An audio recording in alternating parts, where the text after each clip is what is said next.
L'information du jour, c'est ce qui s'est passé tout à l'heure à Écône, le premier...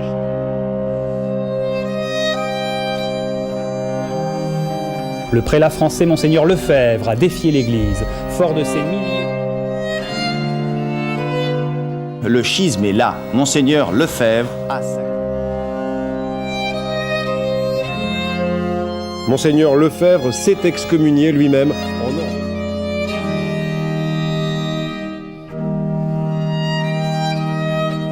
Il a commis l'irréparable en ordonnant ce matin 4 évêques qu'il a consacrés.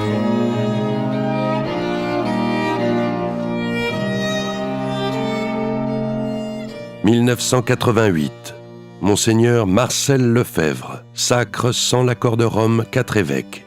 Devant 10 000 fidèles, il désobéit publiquement au pape afin de poursuivre l'œuvre qu'il a fondée, la fraternité sacerdotale Saint-Pie X. Comment cet évêque, ancien missionnaire au Gabon, archevêque de Dakar, délégué apostolique pour toute l'Afrique francophone, supérieur de la congrégation du Saint-Esprit, en est-il arrivé à ce point de rupture? Comment a-t-il pu se trouver ainsi en plein cœur d'une tempête qui continue de secouer l'Église? C'est ce que nous allons tenter de comprendre à travers le récit de sa vie.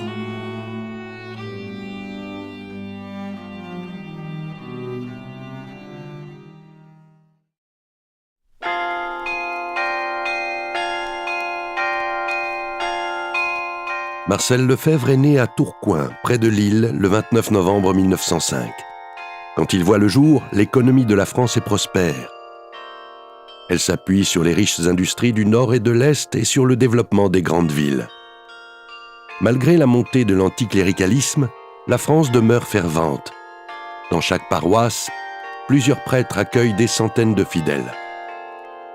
L'Église est riche en vocations, elle envoie des prêtres en mission à travers le monde et elle peut être fière de ses familles nombreuses.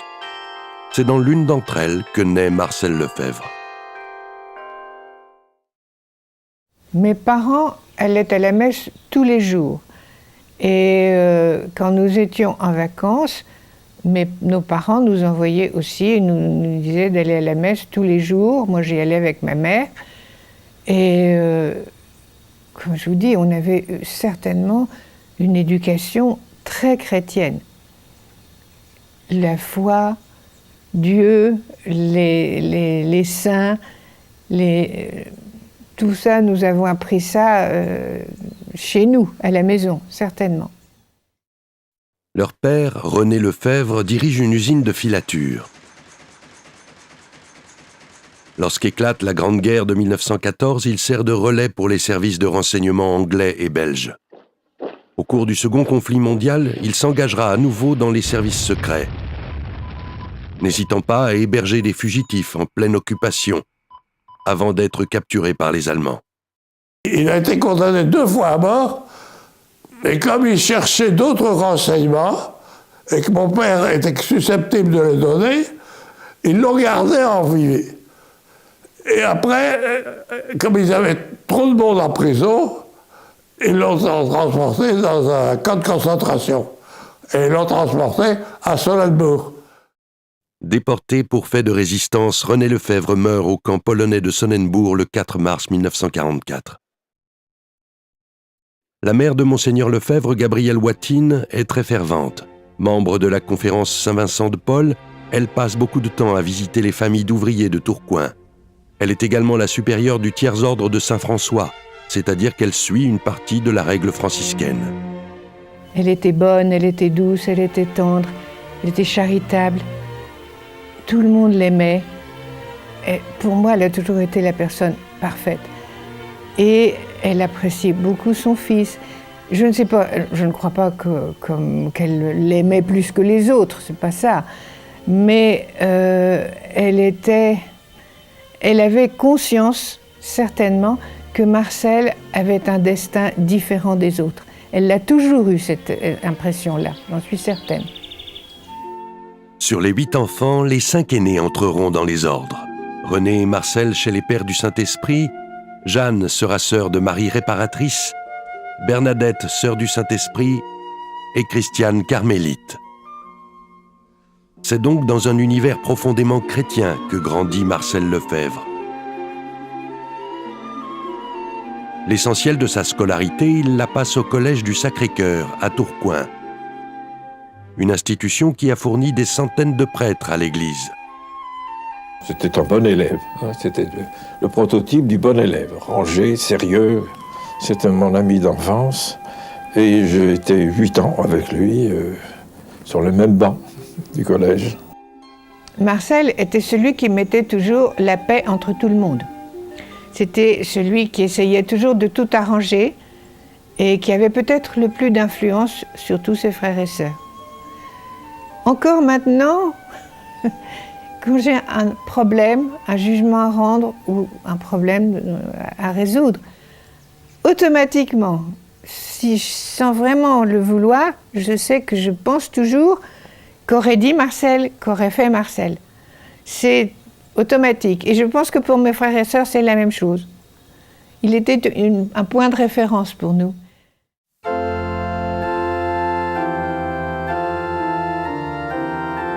Quand vient l'appel de Dieu, il répond sans hésiter. Son frère aîné est déjà parti pour Rome 1 an plus tôt afin de se préparer au sacerdoce. Leur père désire pour ses fils la formation la plus solide. C'est ainsi qu'à 18 ans, alors qu'il avait hésité entre le clergé diocésain et la vie religieuse, le voilà parti pour la ville éternelle.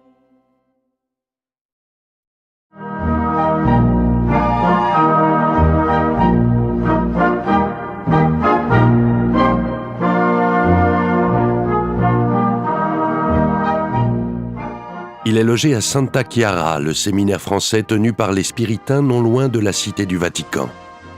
Le séminaire français de Rome, c'est une création du milieu du XIXe siècle et qui représente l'un des 2 grands viviers d'évêques en France avec le séminaire de Saint-Sulpice, Paris.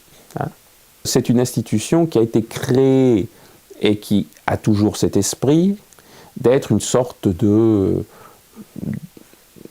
temple de l'ultramontanisme, de la fidélité très forte, accentuée de l'Église de France avec le siège apostolique.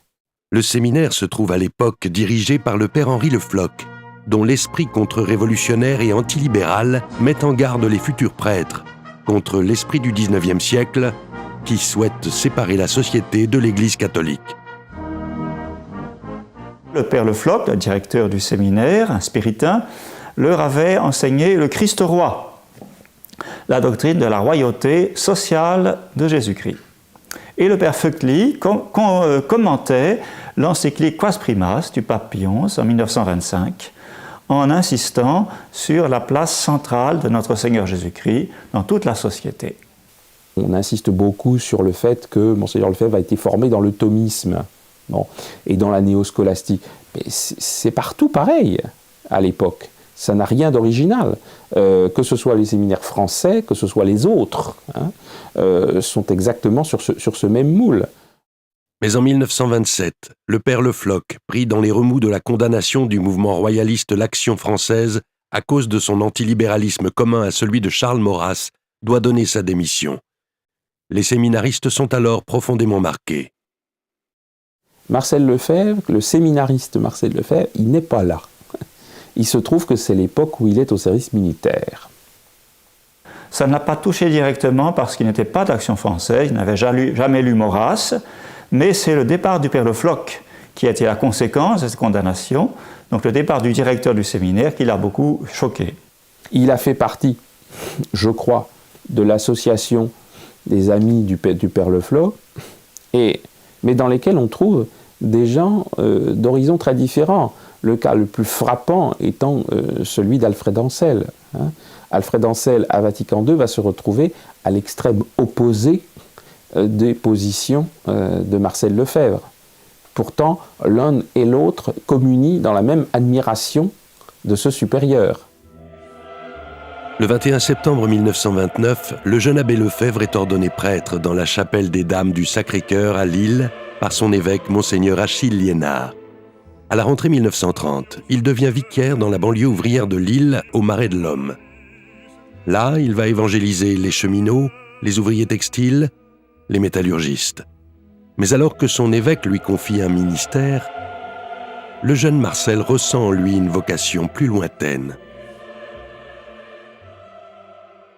Il se sentait un peu désoccupé en France, alors que son frère, qui était déjà missionnaire au Gabon, lui écrivait lettre sur lettre pour lui dire « Marcel, viens nous aider, nous avons des baptêmes, nous avons des catéchismes, nous avons des conversions. » Et alors Marcel Lefebvre a pensé qu'il serait beaucoup plus utile et qu'il aurait une vie en même temps plus difficile, plus mortifiée et plus méritoire en allant comme missionnaire en Afrique.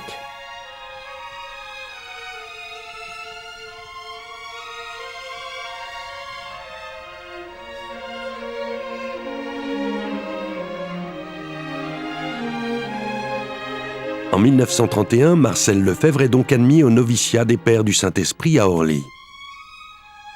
Il entre dans la société religieuse fondée en 1703 par Claude Poulard des Places et revivifiée au XIXe siècle par le père Libermann pour évangéliser l'Afrique. La formation qu'il reçoit consiste à bien s'imprégner de l'esprit missionnaire. Il est ensuite nommé au Gabon, au grand séminaire de Libreville. Eh bien, c'est pas pour rien qu'on l'a nommé là-bas comme professeur, parce qu'il était très solide en théologie, très solide en philosophie, et en même temps, il avait ce don de savoir expliquer. En Afrique, il faut être très professeur, très pédagogue, dans des exemples, parlant lentement. Voilà. Ça, c'était un de ses dons. Pendant 6 ans, il s'attelle donc à former des prêtres africains. Ce souci répond au souhait des papes, de Léon XIII à Pie XI, de former un clergé autochtone après des siècles de mission. Le jeune professeur assure les cours de théologie et d'écriture sainte avant de devenir le directeur du séminaire en 1934. Il a tout juste 28 ans. Monseigneur Lefebvre a fait beaucoup de travail parce qu'ils étaient 2 prêtres pour s'occuper et du grand séminaire et du petit séminaire et en même temps d'un noviciat de religieuses. Alors, ils étaient obligés à ces 2 prêtres de faire tous les cours. Si bien qu'au bout de 6 années, le père Marcel était très très fatigué et du coup l'évêque, Monseigneur Tardy, eh bien, l'a envoyé en brousse à Njolé et c'est comme ça qu'il a quitté le séminaire. Il se trouve alors à la tête de mission. Njolé, Libreville, Donguila, puis Lambaréné où il rencontre le célèbre docteur Schweitzer. Il bâtit des églises, il construit des écoles, des dispensaires. Il baptise, il prêche, il confesse. Parfois, il part en tournée pour visiter les villages reculés. L'arrivée du missionnaire était toujours émouvante dans le village, si bien que la nouvelle se répandait assez vite. Dans les minutes qui suivaient, les chrétiens allaient voir le Père pour lui parler, lui confier leurs sentiments, leurs joies. Il confessait tous les chrétiens qui en avaient besoin. Au petit matin, les jeunes qui accompagnaient le Père préparaient l'autel et la sacristie. Et pendant ce temps, les chrétiens du village affluaient pour la messe. Quand un missionnaire arrivait, il parlait d'abord, il devait apprendre la langue, parler la langue, surtout avec accent. Ceux qui viennent du Cameroun, du Congo, ont toujours l'accent de leur langue quand ils parlent fang. Et tandis que lui, il n'avait pas d'accent français en parlant fang. Après le passage du missionnaire, on voyait dans le village un certain rayonnement. Les gens faisaient plus d'efforts dans la vertu, en se préparant aussi aux grandes fêtes pour lesquelles ils devaient se déplacer de leur village à la mission. Les pères nous disaient, des fois, les dimanches, on avait toujours conférence avec les pères. Ils quittaient la mission pour venir au couvent. Et toutes les filles se rassemblaient pour lui écouter ce qu'il disait. Il nous disait toujours, il faut rester des bons chrétiens et des bonnes chrétiennes, parce que le monde va changer. ne suivez pas les biens du monde.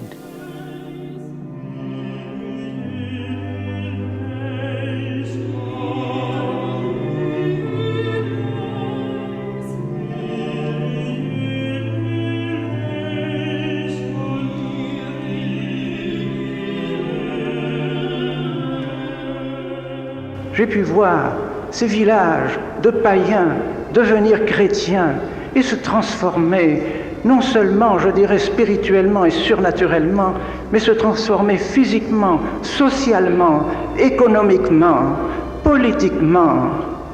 Et alors le village se transformait peu à peu, sous l'influence de la grâce, sous l'influence de la grâce du saint sacrifice de la messe.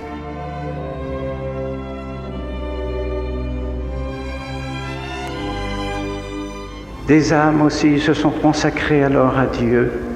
Des religieux, des religieuses, des prêtres se donnaient à Dieu, consacraient leur vie à Dieu. Voilà le fruit de la Sainte Messe. Oh, le père Marcel, quand il était à Lambaréné, c'était un père posé, doux, et tout le monde l'appréciait comme ça. D'ailleurs, à l'époque, il y avait beaucoup de gens qui voulaient entrer. Chez les garçons, quelqu'un au moins, 1 sur 5, pensait rentrer au séminaire. Chez les filles aussi, rentrer au noviciat. Un jour d'octobre 1945, une pirogue apporte un pli venant de Paris. Le supérieur général le rappelle en France. Après 13 années passées au Gabon, le missionnaire doit regagner la métropole. Quand la nouvelle de l'affectation est arrivée, les chrétiens d'ici ont écrit pour s'opposer. Je crois que mon père faisait partie de ceux qui avaient écrit, à Libreville, sans doute à l'évêque. Et la réponse était venue en disant que la décision venait de plus loin, ça ne dépendait pas de Libreville. Donc on l'a laissé partir. Et le jour où il est venu dire au revoir aux sœurs et aux filles là-bas, j'étais là, j'étais à la petite école. Alors tout le monde pleurait, les filles pleuraient d'émotion comme ça, ils regrettaient de perdre un père comme ça.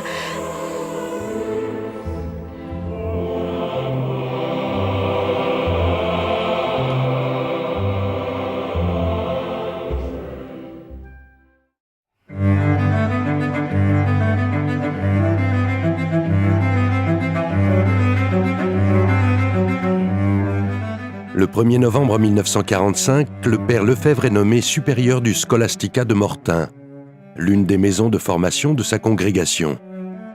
C'était un homme profondément spirituel, et puis il avait une parole qui était chaleureuse, et puis alors il avait été quand même missionnaire à Lambaréné, et donc il avait l'aura quand même de quelqu'un qui avait été sur le terrain de la mission.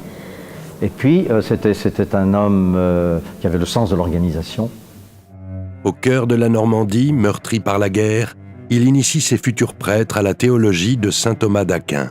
On sentait bien qu'il était quand même très, très scolastique dans sa pensée. Je me souviens quand même que pendant les 2 années de philosophie, il avait ce qu'on appelait au Moyen-Âge les disputationes. C'est-à-dire les disputations, les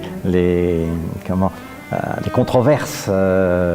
Donc il y avait l'un d'entre nous qui défendait une thèse de philosophie ou de théologie, et puis un autre qui, au contraire, attaquait, etc. Et je me souviens qu'on a eu des séances mémorables à ce niveau-là. Le père Lefebvre ne reste que peu de temps à Mortain, car au mois de juin 1947, le pape Pie XII le nomme au siège de Dakar. Ainsi, l'enfant du Nord, le broussard du Gabon, devient évêque à 41 ans. Son sacre épiscopal a lieu en sa paroisse de Tourcoing le 18 septembre 1947, et il choisit pour devise cette phrase de saint Jean éclairant l'activité missionnaire « Et nos credidimus caritati » et nous avons cru à la charité.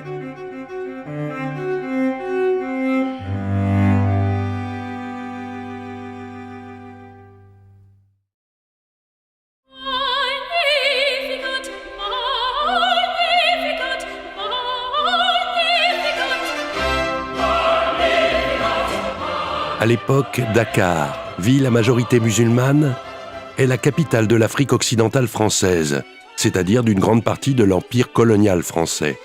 Jusqu'en 1947, Dakar était encore un diocèse de mission. Et surtout, le dernier évêque, Monseigneur Grimaud, n'a pas été très actif. Il a eu des problèmes parce qu'il était très attaché au pouvoir de Vichy. Et donc, il a dû démissionner en 1947. Et c'est à ce moment-là que Monseigneur Lefebvre a été nommé. Et Monseigneur Lefebvre, sur le plan pastoral, a transformé ce diocèse de Dakar en un véritable diocèse métropolitain en multipliant les églises, les missions, les écoles. Il a fait un travail pastoral énorme pendant les 15 ans où il était là, entre 1947 et 1962. Il a relevé l'Église du Sénégal, qui était vraiment mourante, et donné un souffle nouveau. Il fallait créer des missions. Il fallait multiplier les paroisses. Quand Monseigneur Lefebvre est arrivé, il n'y avait qu'une paroisse à Dakar. Une paroisse.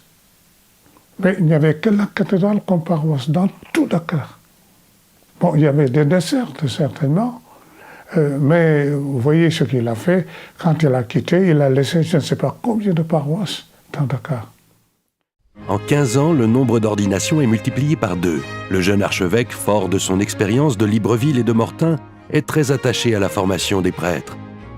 À l'est de Dakar, il achète un terrain et fait édifier un grand séminaire à Sébikotane. C'est lui qui a développé pratiquement tous les séminaires du Sénégal.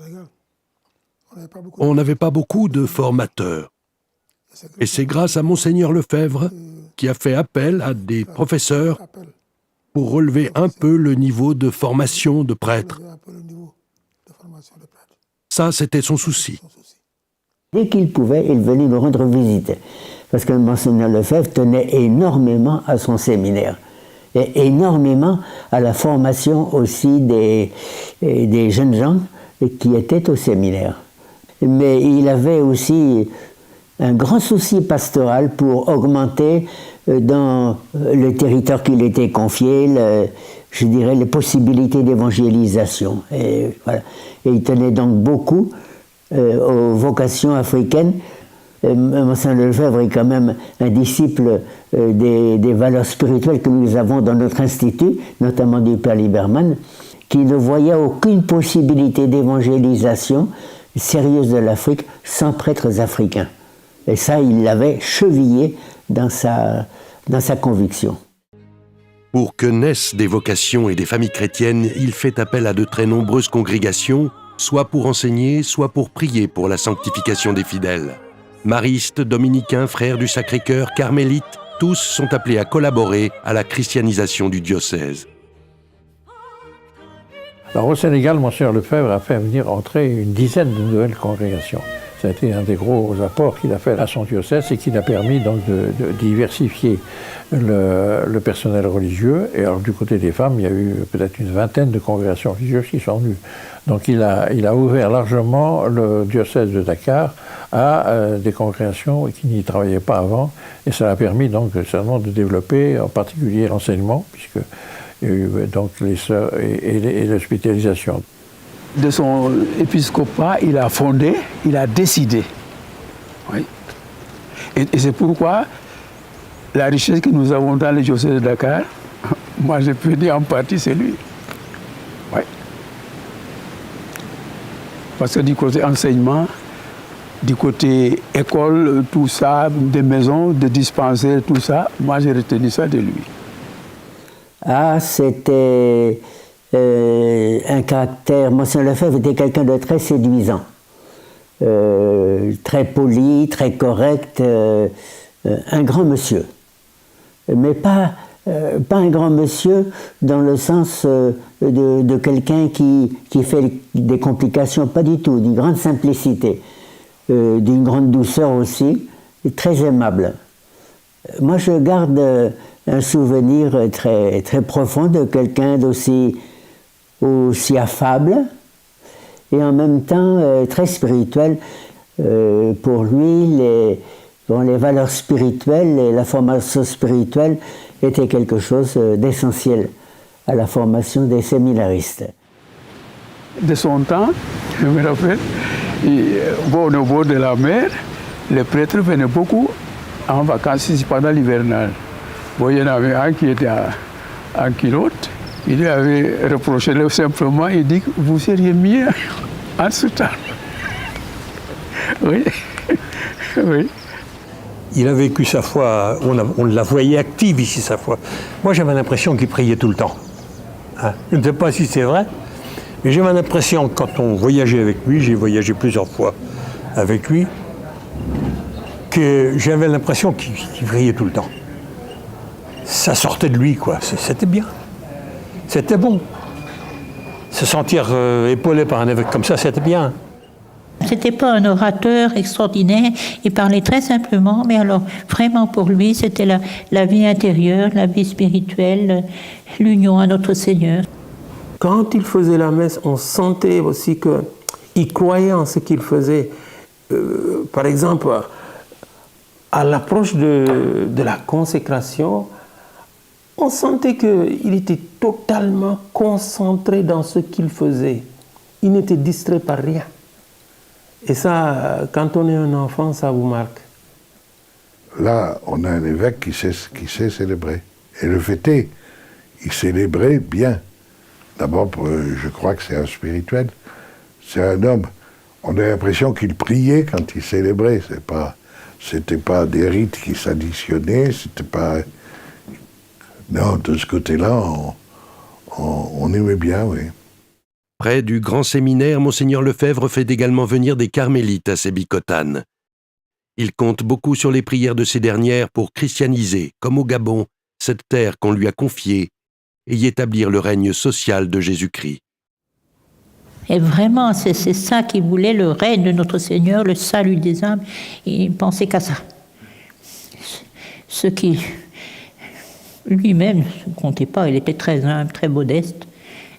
Il nous disait qu'au début qu'il était évêque supérieur, il se faisait du souci. Puis après, il a compris que c'était le bon Dieu qui menait toutes les affaires, alors qu'il n'avait pas à se tourmenter. Il avait tellement confiance dans les prières des carmélites, il avait fait tout un article, ça nous a fait amuser, pour dire que dans les missions, du côté de Fatigue, il y avait beaucoup de conversions. Les païens se convertissaient, enfin, il y avait vraiment, on sentait que la grâce de Dieu passait, que le règne de Dieu arrivait. Et alors il posait la question, mais d'où est-ce que ça peut-il venir? Alors il répondait, c'est à cause des carmélites. Il y a 5 petites carmélites qui prient, alors c'est pour ça qu'il y a des conversions. On disait vraiment, il a beaucoup de confiance en nous. On essayait de répondre à sa confiance.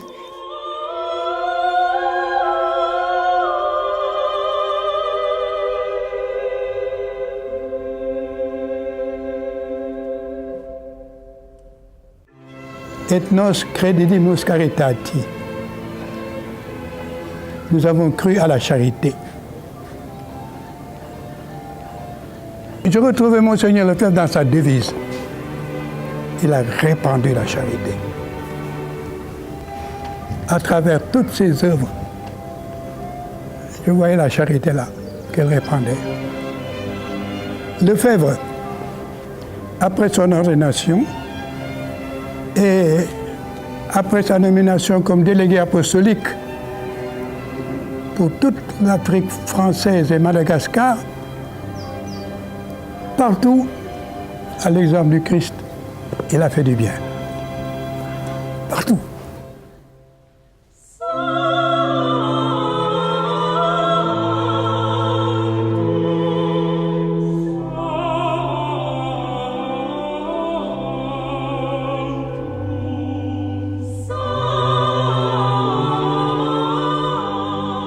La tâche de Marcel Lefebvre est énorme.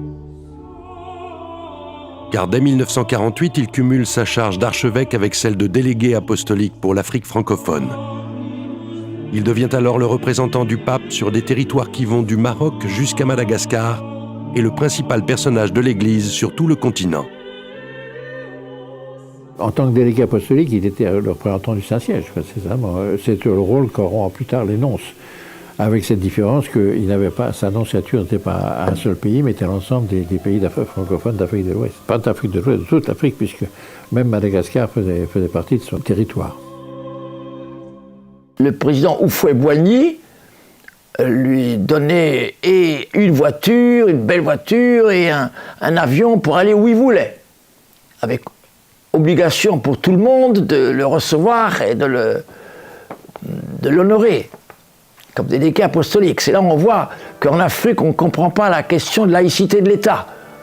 C'est un prélat, donc on l'honore, il représente Dieu.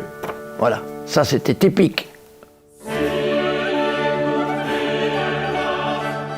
D'Abidjan à Djibouti, de Dakar à Madagascar, il favorise l'édification de séminaires, d'écoles, d'églises, d'hôpitaux.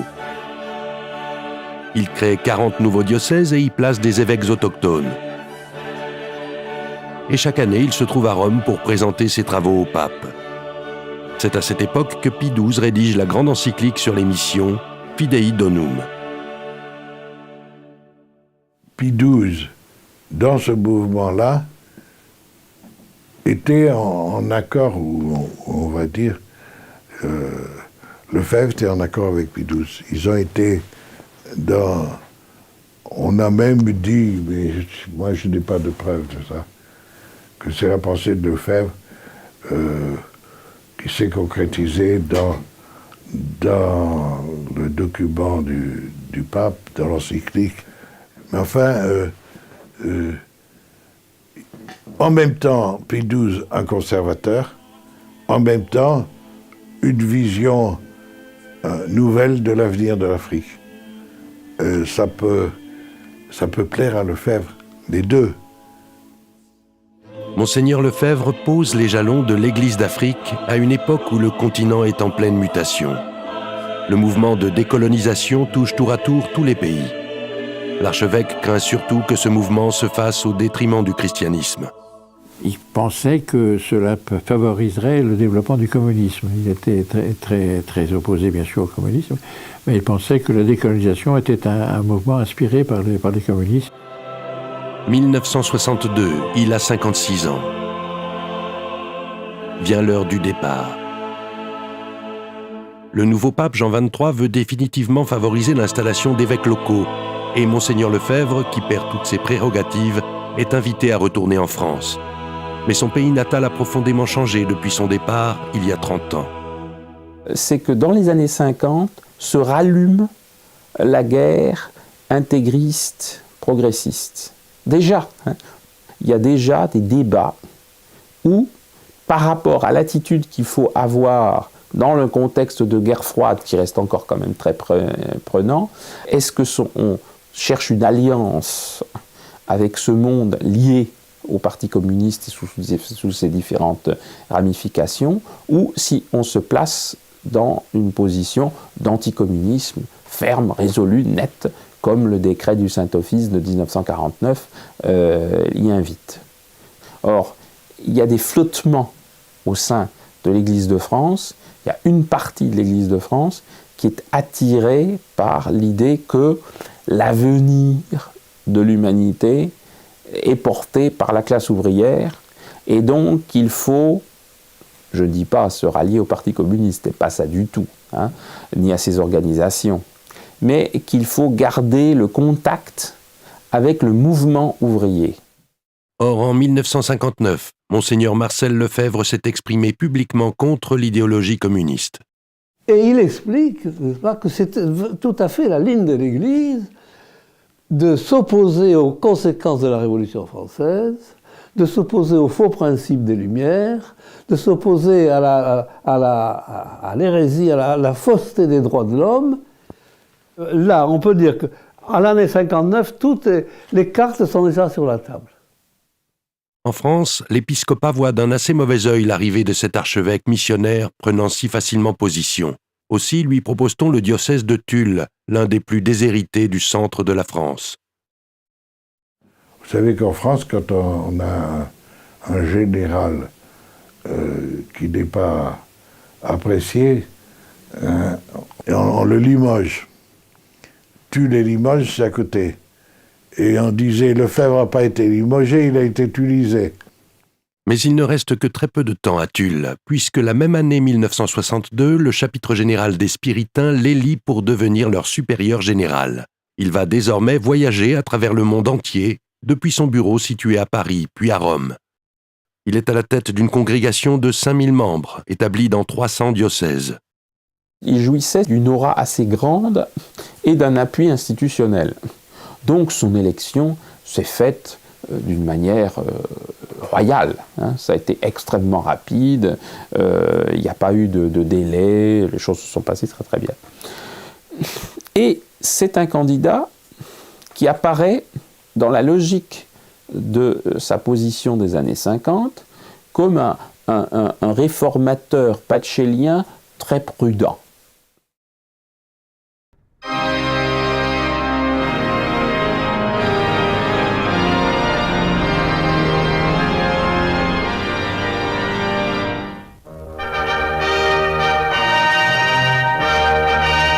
Pour 500 millions de catholiques, c'est l'événement du siècle qui a commencé à Rome avec la procession vers la basilique Saint-Pierre de 2400 pères de l'Église.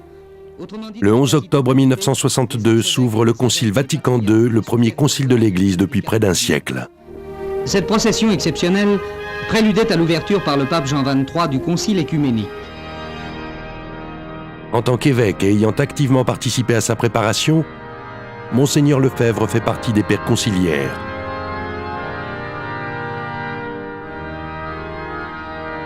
C'est un homme qui arrive au concile relativement confiant. Il estime que la préparation a été bien faite. Mais très vite, un certain nombre d'informations le mettent en présence du fait que y a une incertitude, qu'une tendance, dirons-nous plus libérale entre guillemets, avec beaucoup de guillemets, s'organise, et qu'elle peut avoir une force de frappe importante, marquer les esprits, et donc il convient d'y répondre.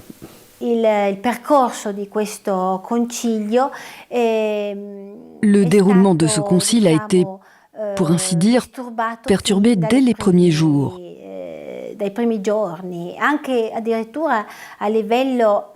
Même dans la préparation. Des documents avaient été préparés et élaborés. Ce furent les schémas préparatoires du concile. Mais ces schémas n'ont pas été pris en considération et ont été mis de côté.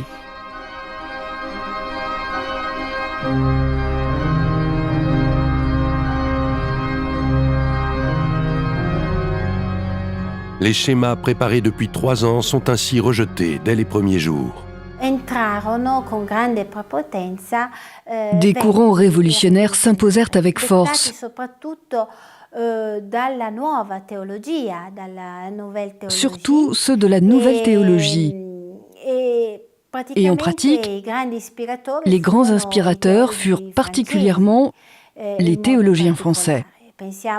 Citons les noms de Congar, Chenu, de Lubac, et ce sont justement ces théologiens qui ont influencé la pensée des pères conciliaires, des évêques.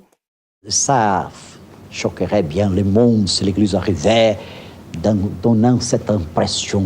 Moi, je suis la solution de tous les problèmes. J'ai la solution de tous les problèmes. Non, nous arrivons seulement pour collaborer, pour tâcher de collaborer avec le monde. Non en nous imposant, mais en apportant peut-être ici et là quelques lumières. Au fond, de quoi s'agissait-il? Le centre du concile, c'était une prise de conscience de l'Église par elle-même, en notre siècle. Une prise de conscience qui n'aboutirait pas, comme dans les conciles précédents, à des condamnations, à des définitions d'erreurs. Mais au contraire, une prise de conscience véritablement ouverte, universelle, où l'Église prendrait conscience d'elle-même face au monde. Quelquefois, on peut se dire, mais pourquoi Monseigneur Lefebvre a-t-il tant insisté sur le fait que le concile était pastoral, qu'il s'agissait de la pastoral. Mais en fait, ce n'est pas Monseigneur Lefebvre qui a inventé ça. C'est le concile lui-même qui s'est voulu pastoral et qui, aux objections de la minorité, qui proposait des précisions doctrinales, on répondait « Non ! Nous sommes un concile pastoral. Vous auriez raison, mon cher père, de demander ça si notre concile était doctrinal. Mais il est pastoral. » Alors ça n'est pas... C'est un genre littéraire différent.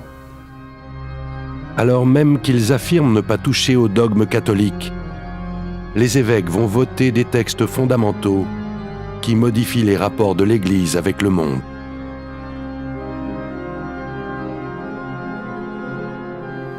Lefebvre lui-même a très bien résumé. Et cette façon-là de résumer me paraît dire beaucoup de choses. C'est la Révolution française. Alors la Révolution française, c'est liberté, égalité, fraternité. Le Concile s'oriente vers une déclaration sur l'importance de la liberté de conscience.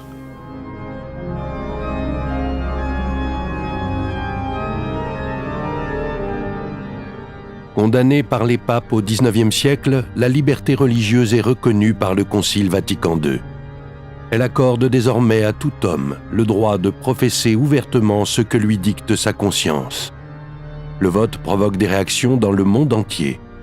Nous sommes heureux de constater que le christianisme, par cette nouvelle définition de la liberté religieuse, rejoint le concert des religions sémitiques, c'est-à-dire le judaïsme et l'islam, car à ma connaissance, l'islam comme le judaïsme ont toujours admis ce principe de tolérance pour tous les hommes.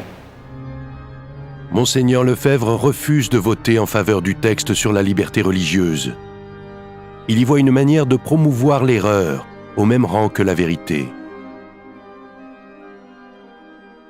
Sa position, c'était celle-ci, nous sommes dans la vérité, seule la vérité a des droits, l'erreur n'a aucun droit. Donc, ceux qui ne sont pas dans la vérité n'ont aucun droit. Alors, c'est un petit peu massif comme affirmation, mais je crois que c'était un peu sa position quand même. L'Église dit qu'on peut tolérer l'erreur, vous voyez, parce que pour l'Église catholique, les autres religions sont dans l'erreur, et donc si on peut tolérer l'erreur, mais jamais on peut avoir un droit naturel, c'est-à-dire un droit qui est donné par Dieu, en définitive, puisque la nature, l'Église considère que c'est Dieu qui nous a donné la nature. Donc c'est lui qui aurait donné un droit aux hommes de pouvoir publiquement diffuser leurs erreurs dans la société. Ça, c'est une chose qui est absolument contraire à tout ce que l'Église a affirmé autrefois. Deuxièmement, l'autorité ou le gouvernement de l'Église doit être collégial. Et dans un collège, tout le monde doit s'exprimer. Liberté, égalité. Le débat sur la collégialité est sans doute celui qui déchaîne le plus de passion. Il touche au pouvoir même du pape et à celui des évêques. Dans cette joute, Monseigneur Lefebvre se trouve aux côtés du secrétaire du Saint-Office, le cardinal Ottaviani, face à l'évêque de Lille, le cardinal Liénard, qu'il a jadis ordonné et sacré. Les évêques participent à cette infaillibilité, pas à côté du pape, en union avec lui, car il fait partie du collège. Quand collégialement, ils sont, le pape les fait participer au gouvernement universel de l'Église.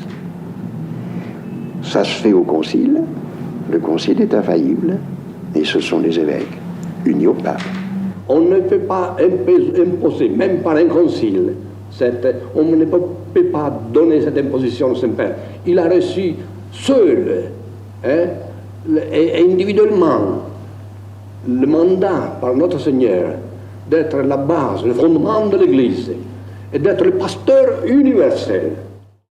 Donc la collégialité, pour Lefebvre, va devenir un lieu de combat terrible parce que il dit s'il y a la collégialité, il y a égalité. Donc moi, je suis l'un des évêques de France, et s'il y a une conférence épiscopale, si on va voter pour savoir s'il faut faire ceci ou cela, et je suis obligé de me soumettre. Ça, c'est encore la Révolution française. C'est une réforme qui touche tous les diocèses, qui seront tous intéressés directement au gouvernement de l'Église. Nous assistons donc par conséquent maintenant à une secousse sismique qui ébranle toute la chrétienté et qui aura des conséquences que tout le monde pourra percevoir. Mais Monseigneur Lefebvre, en plus, a dit une chose qu'il a été le seul, je crois, à voir à l'époque. Il a dit « Et le pouvoir de l'évêque va être diminué par ça. »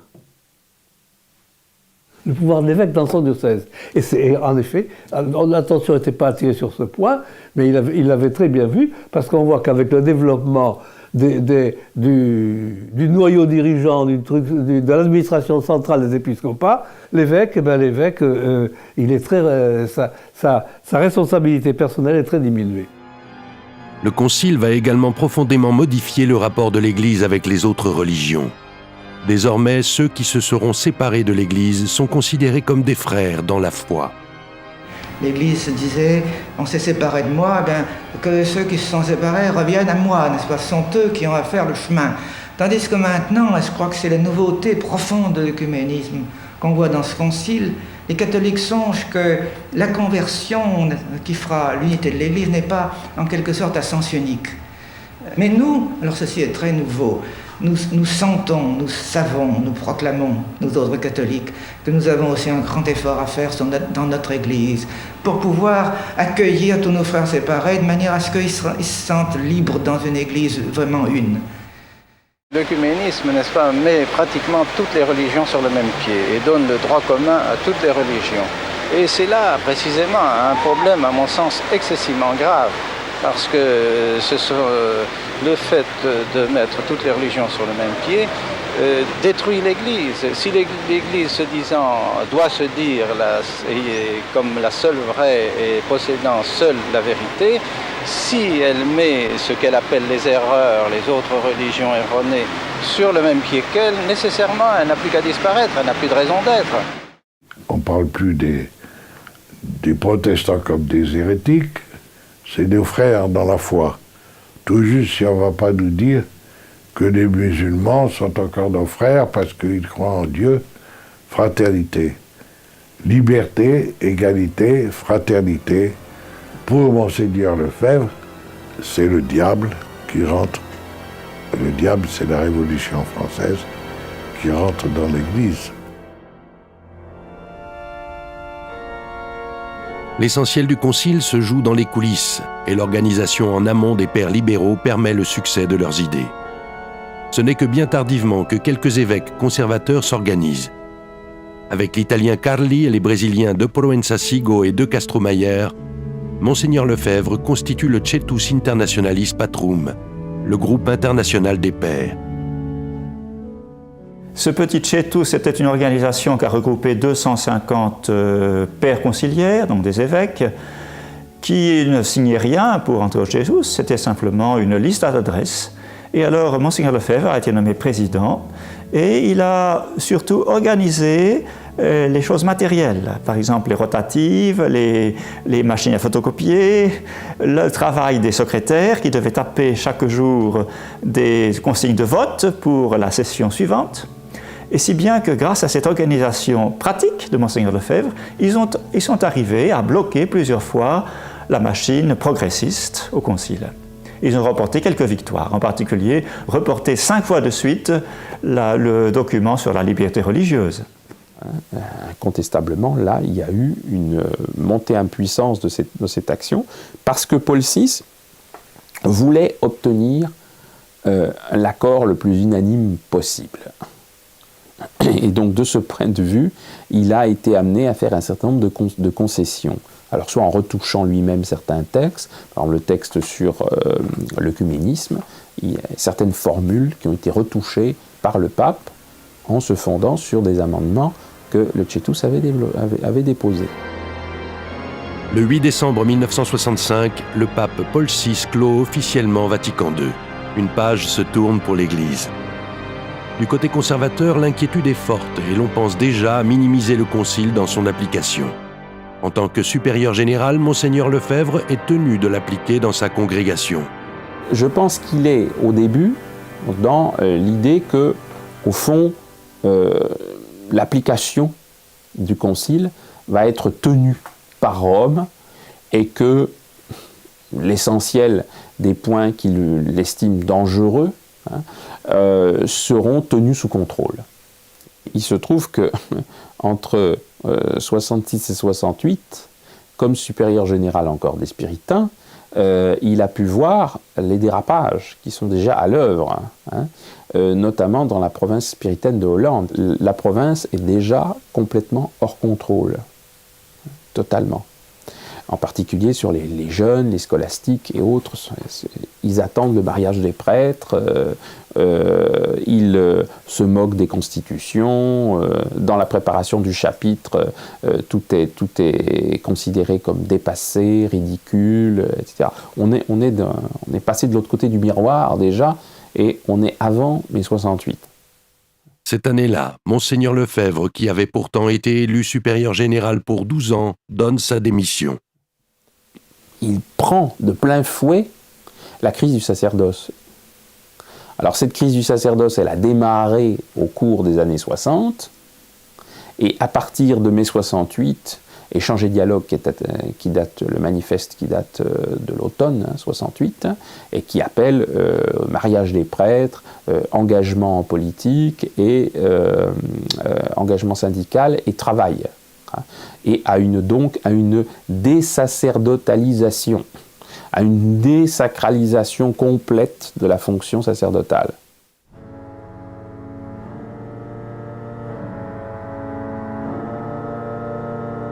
Dans tous les séminaires, l'aggiornamento, la mise à jour, est synonyme d'une plus grande participation des jeunes, d'adaptation au monde contemporain. Je crois que les structures que l'on a établies en ce début d'année, pendant nos états généraux, justement tiennent compte de cette participation, et c'est vraiment nous, séminaristes, avec l'équipe d'animation, qui avons établi ces structures ensemble, en fonction des désirs et des besoins de chacun. De plus en plus, on assistait à une désacralisation du sacerdoce. Et la formation qui était donnée dans les nouveaux séminaires était vraiment à des lieues de distance de celle qu'on avait reçue nous à l'époque, n'est-ce pas? Et alors les jeunes prêtres, non pas qu'ils n'aient pas eu du mérite, mais ils sortaient, ils n'avaient pas la formation doctrinale comme on l'avait reçue nous-mêmes, n'est-ce pas? Et alors, ils avaient toujours plus d'expérience en expérience, n'est-ce pas? Même à Rome, les institutions de formation sont animées par ce mouvement novateur.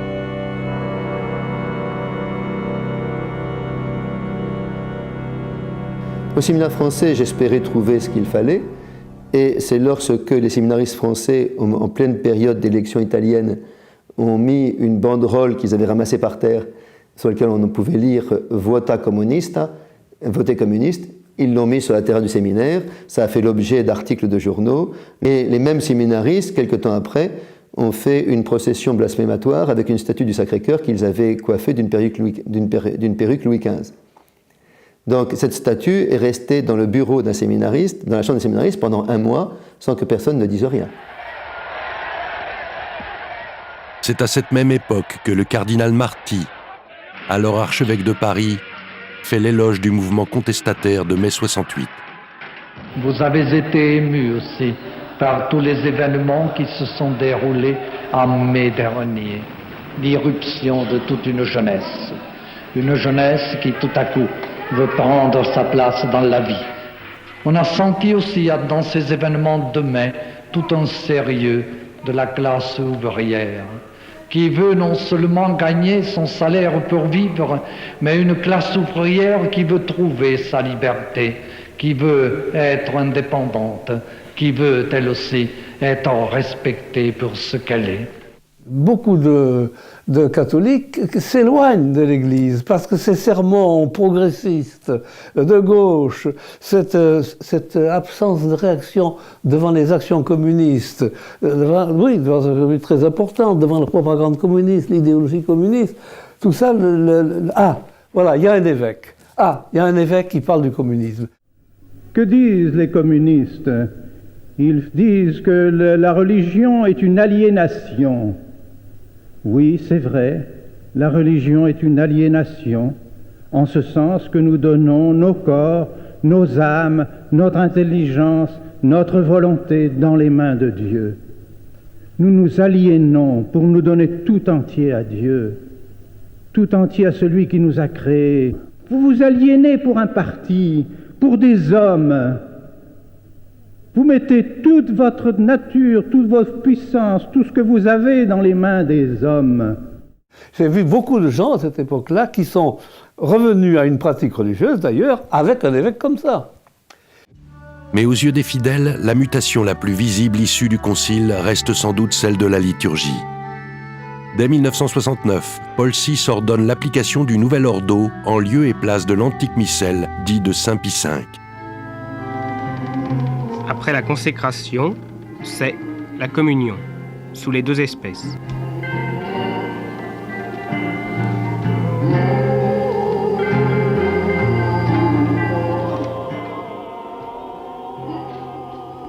Parmi d'autres, il s'agit là d'une des multiples recherches actuellement menées pour renouveler les formes de la messe catholique. Tout ceci fait partie d'un ensemble qu'on n'aurait pas supposé il y a 10 ans. Il y a 10 ans, personne n'aurait supposé la présence de nos frères séparés dans Saint-Pierre. Il y a 10 ans, personne n'aurait supposé une messe dialoguée comme celle qu'on vient d'entendre ce matin. Il y a là des réformes dans la vie de l'Église, dans la liturgie de l'Église, dans la constitution de l'Église, qu'on n'aurait pas supposé autrefois. Malgré les interdictions, Monseigneur Lefebvre décide de s'opposer à la nouvelle messe et de continuer à célébrer l'ancienne.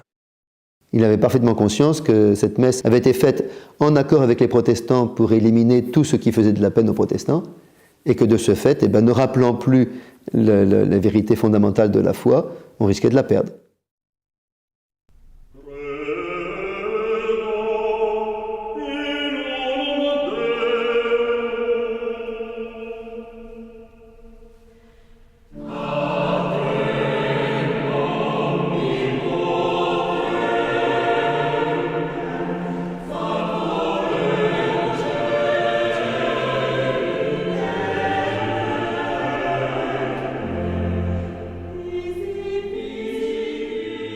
À Rome, un certain nombre d'étudiants du séminaire français décident d'aller trouver le supérieur dont dépend leur maison spiritaine, Monseigneur Marcel Lefebvre. Je me suis beaucoup inquiété de l'impossibilité dans laquelle nous étions de pouvoir continuer à travailler et à arriver, et d'avoir aucune certitude d'arriver au sacerdoce vu l'état d'esprit qui régnait. J'ai été amené à lui demander de faire quelque chose pour nous. Alors au départ, il m'avait dit « mais je vous trouverai un évêque » et je me souviens d'avoir eu cette audace de lui dire « mais Monseigneur, c'est vous que nous voulons ». Il m'a regardé stupéfait et j'étais même moi-même tout à fait surpris d'avoir osé lui dire une chose pareille parce que j'avais 19 ans et que j'étais en philosophie, et de m'adresser à un évêque de 63 ans en disant « Monseigneur, c'est vous que nous voulons », c'était un petit peu osé. Mais il n'a rien dit, et puis il m'a dit je vais y réfléchir. Monseigneur Lefebvre profite de l'appui de son ami Monseigneur Charrière, l'évêque de Fribourg en Suisse. Son université bénéficie encore d'un climat favorable aux idées traditionnelles. Monseigneur Lefebvre se résout donc, à l'âge de la retraite, à ouvrir une maison de formation de prêtres. Au mois de mai 1969, dans la bibliothèque du professeur Faye, des amis l'encouragent à procéder à une fondation d'esprit traditionnel. Là se trouva le père Marie-Dominique Philippe, le dominicain, le père abbé d'Autrive cistercien, monsieur le professeur Faye, et donc j'ai entendu ces messieurs discuter sur la situation de l'Église, sur la situation du sacerdoce, et tous, et particulièrement le père Marie-Dominique Philippe, l'encourageant à créer quelque chose à Fribourg, sous sa propre autorité.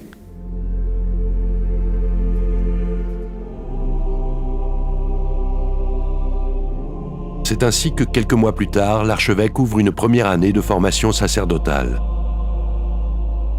Oui, nous étions 9 et disons un mois après l'entrée, nous sommes entrés le 13 octobre, vers le 15 novembre, aussitôt Monseigneur Lefebvre a commencé à nous parler du futur, d'une éventuelle fraternité sacerdotale. Déjà, il nous semblait qu'il avait déjà un plan arrêté dans sa tête, mais petit à petit, en douceur, il est arrivé à nous faire comprendre que nous pourrions nous disperser dans les diocèses après l'ordination, mais que nous devions rester ensemble dans une société sacerdotale. Oui, Monseigneur Lefebvre était très soucieux de la régularité canonique. Lorsqu'il a ouvert sa maison à Fribourg, c'était avec l'accord de Monseigneur Charrière, l'évêque de Fribourg, qu'il a vivement encouragé à le faire, et avec l'accord et avec le soutien du cardinal Journet et du père Marie-Dominique Philippe. Je me souviens très bien, lorsqu'il a eu la reconnaissance canonique de notre institut au départ, il en était très heureux. Il disait maintenant, mais voyez-vous, notre projet est reconnu par l'Église, c'est une œuvre d'Église, personne ne pourra la contester. Mais peu à peu, l'enseignement que ces jeunes reçoivent à l'université de Fribourg s'adapte aux réformes. Monseigneur Lefebvre cherche alors à mettre en place une formation séparée. Des amis valaisans lui proposent l'ancienne maison des chanoines du Grand Saint-Bernard qu'ils ont acquise à Écaune, dans le Valais. À partir de la rentrée de 1970, le nom d'Écaune, sur la paroisse de Ried, va devenir célèbre. Mon évêque, Monseigneur Adam, que j'ai consulté, bien sûr, m'a dit « Oh, il faut que, monsieur le curé, il faut que vous ayez des relations avec eux, n'est-ce pas? Il faut les inviter. S'ils vous invitent, vous allez. » C'est ce que j'ai fait. Si bien que, personnellement, j'ai conduit 2 fois Monseigneur Adam à Écaune pour rencontrer Monseigneur Lefebvre. Et chaque fois, quand je l'ai ramené, il me disait « Ah, c'est vraiment la providence, c'est une œuvre de Dieu. Je suis content. » Malgré l'imposition du nouveau rite de la messe, Monseigneur Lefebvre décide de former ses séminaristes avec l'ancien missel.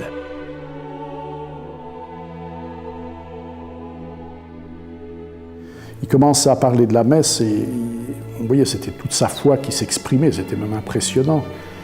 Parce que pour lui, la messe, c'était tout. C'était la rédemption, c'était la croix, c'est le cœur du christianisme, c'est le moyen de salut. Et l'Église n'a pas d'autre but de continuer la messe et de faire tout ce qu'on peut, justement, pour que les fidèles puissent assister à la messe et profiter des grâces de la messe. La messe, ce n'est pas un moment de rencontre avec les gens. La messe, c'est d'abord le sacrifice que l'on offre à Dieu pour la rémission des péchés. Et le prêtre, il est fait pour cela.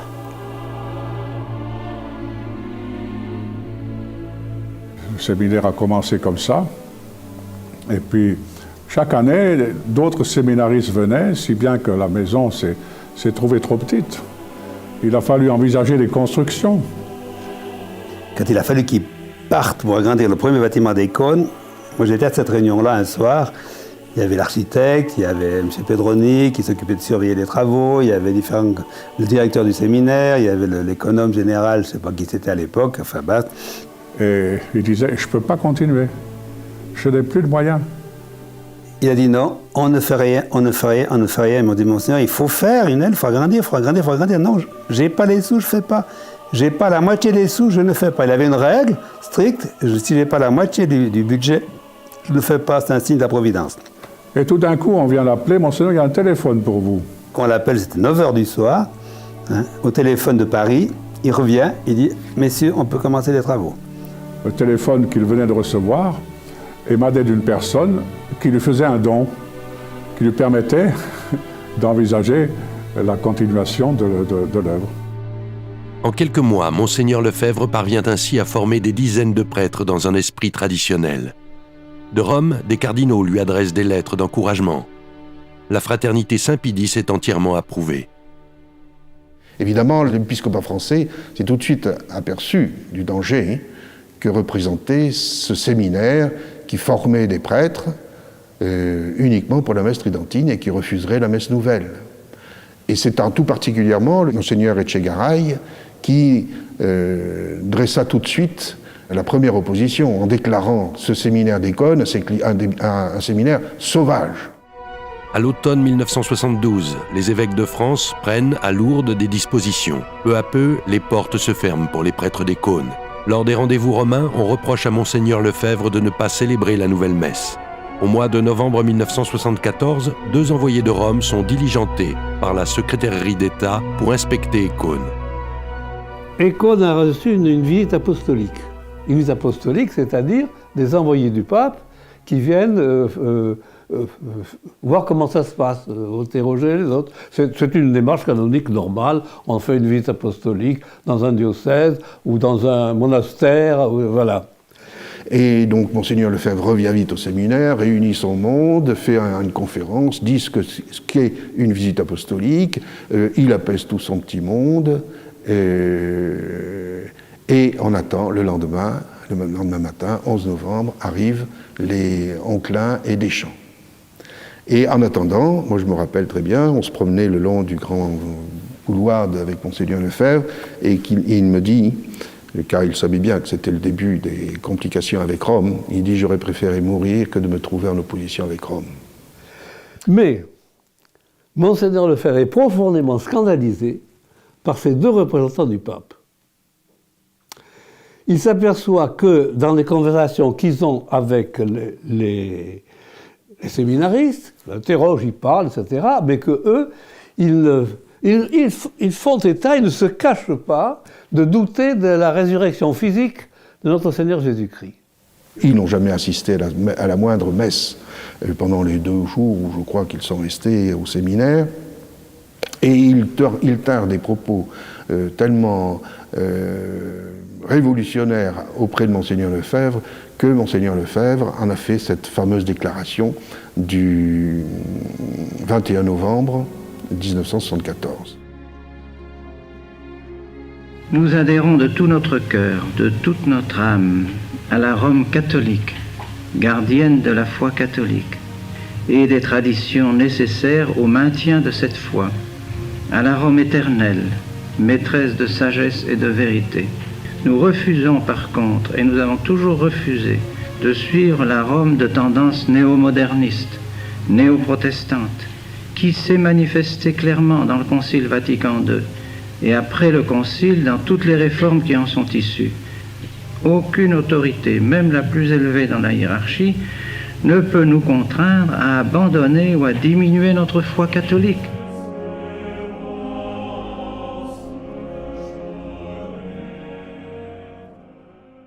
Dans l'Église, le propos de Monseigneur Lefebvre crée l'émoi. Il est convoqué à Rome, reçu par les autorités, dont le cardinal Garonne. La sanction tombe, la fraternité n'existe plus. Et donc suppression du séminaire, suppression de la fraternité sacerdotale Saint-Pédis, renvoi de tous les séminaristes du séminaire d'Écône dans la foulée. En 1975, tout était réglé. Et vous avez oublié la détermination et la force d'âme de Monseigneur Lefebvre. L'évêque se trouve confronté à un choix grave. Il décide cependant de répondre à la demande de tous ces séminaristes et malgré l'interdiction, il continue l'œuvre d'Écône. Dans ses conférences, il s'adresse à Rome pour expliquer ce choix. Mais que faire devant les orientations qui sont données et qui nous viennent du Vatican, qui nous viennent de Rome et qui nous semblent contredire explicitement les affirmations qu'ont faites d'une manière officielle et publique vos prédécesseurs? Nous sommes donc devant un dilemme crucifiant où nous vous suivons totalement, complètement, et nous suivons tout ce que Rome nous demande de faire depuis le Concile, et nous nous éloignons de vos prédécesseurs, ou nous suivons vos prédécesseurs, et nous avons l'impression de nous éloigner de vous. Il l'a dit plusieurs fois, il a dit, c'est parce que des séminaristes sont venus me voir et m'ont demandé d'avoir une formation, c'est parce qu'il y a des parents qui se sont dit, n'abandonnez pas nos enfants, ils veulent être prêtres, ils ont le droit à une bonne formation. Et ensuite, s'il acceptait d'envoyer des prêtres ici et là, c'est parce qu'il y avait des fidèles qui demandaient la messe, qui demandaient les sacrements. Ça a toujours été, je pense, la ligne de conduite de Monseigneur Lefebvre. On répond aux besoins des fidèles. Il était d'autant plus soucieux de la régularité canonique qu'il se rendait bien compte, justement, qu'il était obligé d'être en opposition avec certaines directives de Rome. Et il voulait absolument, il nous a bien dit, qu'il fallait que nous prions pour le pape au canon de la messe, pour l'évêque du diocèse. Il a toujours refusé les thèses, c'est des vacantistes. Et donc, son souci premier, d'ailleurs c'est pour ça qu'il est à chaque fois venu à Rome quand on lui demandait de s'expliquer, parce qu'il tenait beaucoup à cette union à Rome. Tant que les choses pouvaient être faites selon les normes, il fallait les respecter. Ce n'est pas parce qu'on est en crise que tout est permis. Ensuite, comme il disait lui-même, les supérieurs sont faits pour le bien et ils ne peuvent pas nous empêcher, ou ils ne peuvent pas empêcher les fidèles d'avoir la messe, d'avoir les sacrements. Et donc, on ne peut pas utiliser le droit canon contre le bien des fidèles. Et c'est pour ça qu'il considérait qu'il y a des moments où on est dispensé, ce qu'on appelle l'état de nécessité dans l'Église. On remonte au principe supérieur. On sait bien que le principe supérieur des lois de l'Église, c'est la salus animarum, le salut des âmes, et rien ne peut nous empêcher de sauver les âmes. Le 29 juin 1976, Monseigneur Lefebvre procède, comme les années précédentes, aux ordinations sacerdotales à Écône. Il est immédiatement sanctionné par la suspensa divinis. Il n'est en principe plus autorisé à distribuer les sacrements. On m'a mis dans les mains un missel nouveau en me disant « Voilà la messe que vous devez célébrer et que vous célébrerez désormais dans toutes vos maisons. » On m'a dit également que si, en cette date, aujourd'hui, ce 29 juin, devant toute votre assemblée, nous célébrions une messe selon le nouveau rite, tout serait aplani désormais entre nous et Rome. Or, il est évident que ce rite nouveau est sous-tendu, si je puis dire, suppose une autre conception de la religion catholique, une autre religion. Ce n'est plus le prêtre qui offre le saint sacrifice de la messe, c'est l'assemblée. Or, ceci est tout un programme, tout un programme. Désormais, c'est l'assemblée aussi qui remplace l'autorité dans l'Église. C'est l'assemblée épiscopale qui remplace le pouvoir des évêques. C'est le conseil presbytéral qui remplace le pouvoir de l'évêque dans le diocèse. C'est le nombre qui commande désormais dans la Sainte Église. Et ceci est exprimé dans la messe précisément parce que l'assemblée remplace le prêtre, à tel point que maintenant beaucoup de prêtres ne veulent plus célébrer la Sainte Messe quand il n'y a pas d'assemblée. Tout doucement, c'est la notion protestante de la messe qui s'introduit dans la Sainte Église. Si j'ai persisté dans cette attitude, c'est parce que je crois à mon bon droit. Devant la persécution qui m'est faite, je n'ai jamais pu, à vrai dire, me défendre. Il n'y a jamais eu un procès en bonne forme. C'est vrai, c'est toujours pénible d'être en difficulté avec les autorités et je n'ai qu'un souhait, c'est de rentrer en bonne relation avec elles. Mais je me sens appuyé, je dirais, par 2000 ans de chrétienté, 2000 ans de l'Église et par conséquent, j'ai même l'impression que ma position est plus confortable que la leur. Eux, on se base sur une Église qui a débuté depuis le Concile Vatican II. Moi, j'ai 2000 ans d'Église derrière moi. À l'été 1976, la visite en France de Monseigneur Lefebvre prend subitement un tour médiatique. Le 29 août, il célèbre à Lille une messe devant 10 000 personnes. À Lille, ils avaient prévu une salle pour 500 personnes. Il a fallu finalement prendre le palais d'exposition pour réunir 10 000 personnes. Et ça s'est fait en l'espace d'un mois. À chaque fois, les gens téléphonaient à Monseigneur Lefebvre. « Monseigneur, il faut qu'on change de salle. Celle de 500 n'est pas assez place, on a pris une de 2000. C'est pas assez grand, on en prend une de 5000. C'est pas assez grand, il faut qu'on prenne le palais des expositions. » S'opposer aux autorités les plus grandes dans l'Église, Être suspens à divinis pour un évêque, c'est une chose grave, une chose très pénible. Comment peut-on supporter une chose comme celle-là, sinon pour des raisons excessivement graves? Et oui, les raisons de notre attitude et de votre attitude sont des raisons graves. C'est la défense de notre foi. Je fais une œuvre tout à fait semblable à celle que j'ai accomplie pendant 30 années, et voici que tout à coup, je suis suspens à divinis, peut-être bientôt excommunié, séparé de l'Église, renégat, que sais-je? Est-ce possible? Est-ce donc que ce que j'ai fait pendant 30 ans était susceptible aussi d'une suspense à divinis? Je pense au contraire que si à ce moment-là, j'avais formé mes séminaristes comme on les forme maintenant dans les nouveaux séminaires, j'aurais été excommunié. Si j'avais à ce moment-là enseigné le catéchisme qu'on enseigne dans les écoles à ce moment-là, on m'aurait dit hérétique. Et si j'avais dit la Sainte Messe, comme on l'a dit maintenant, on m'aurait dit suspect d'hérésie. On m'aurait dit aussi hors de l'Église. Alors je ne comprends plus. Quelque chose précisément a changé dans l'Église. Quand j'étais en Californie, il est venu me voir 3 fois. Et à Michigan, à Phoenix, à Houston, c'était toujours la même chose. Je ne fais pas autre chose que ce que j'ai fait comme séminariste, comme prêtre, puis comme évêque. C'était tradidi quod et accepi. J'ai transmis ce que j'ai reçu, tout simplement. Je veux qu'à l'heure de ma mort, lorsque notre Seigneur me demandera « Qu'as-tu fait de ton épiscopat? Qu'as-tu fait de ta grâce épiscopale et sacerdotale ?» je ne puis pas entendre de la bouche du Seigneur « Tu as contribué à détruire l'Église avec les autres. » Au mois de septembre, parvenant enfin à être reçu par Paul VI, Monseigneur Lefebvre demande au pape de lui laisser faire l'expérience de la tradition. Plusieurs intellectuels s'activent à le défendre.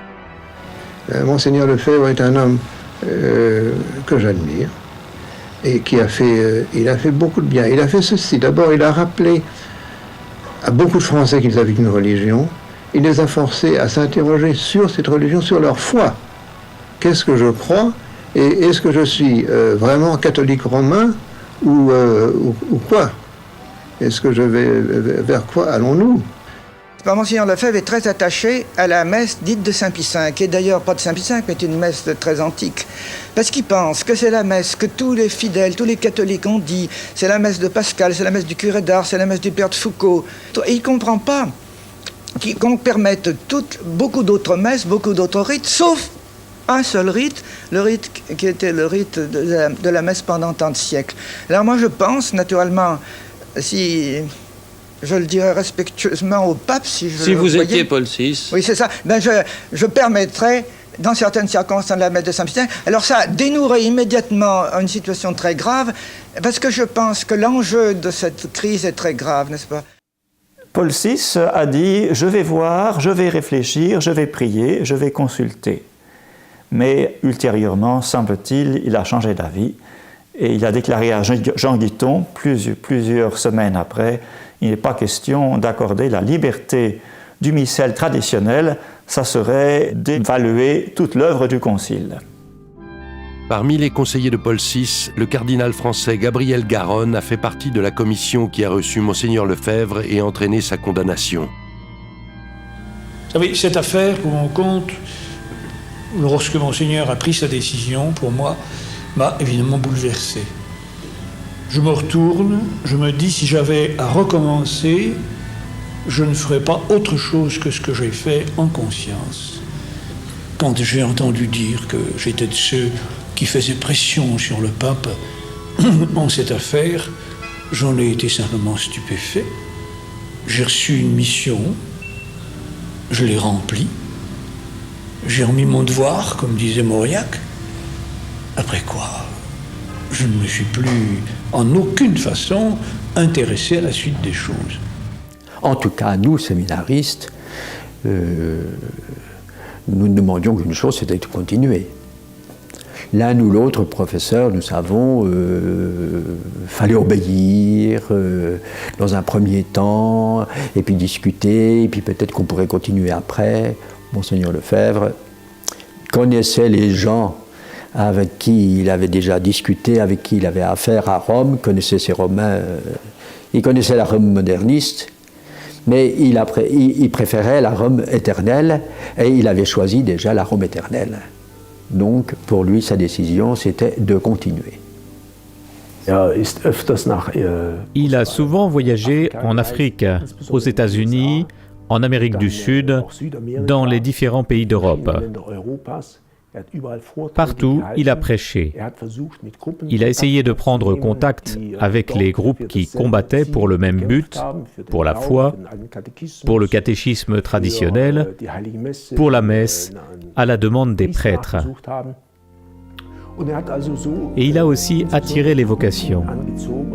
Il a ensuite fondé des séminaires en ordonnant.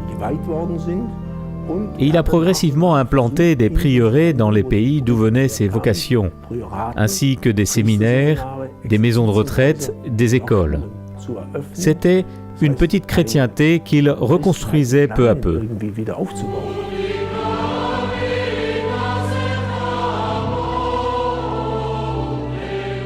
Monseigneur Lefebvre est quotidiennement sollicité.